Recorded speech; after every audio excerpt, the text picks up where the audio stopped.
நம்ம India today CV voters சேர்ந்து நடத்திய தேர்தல் வாக்கு கருத்து கணிப்பில் வந்து டிஎம்கேக்கு வந்து 45% ஓட்டுக்கு விழுன்னு சொல்லி கொடுத்துருக்காங்க.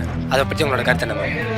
இது வந்து கருத்து கணிப்பு வச்சுதான் நம்ம வந்து இந்த முடிவை கொண்டு பார்க்கணும் அப்படிங்கிறது கிடையாது.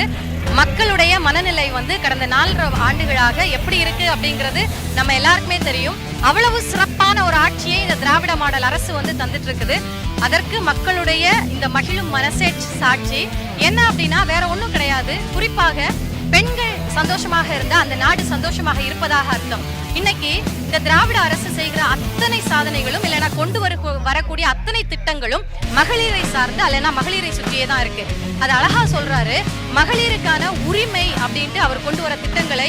இன்னொன்னு என்ன சொல்றாரு அப்படின்னா, இது வந்து மகளிர் பெறக்கூடிய நன்மைகள் எதுக்கு உதவுது அப்படின்னா மகளிரை வந்து பங்குதாரர் அப்படிங்கிறாரு. இந்த மாதிரி எல்லாம் ஒரு முதலமைச்சர் வேற எந்த மாநிலத்திலையும் இப்ப மட்டும் கிடையாது, எத்தனை ஆண்டுகள் கழித்து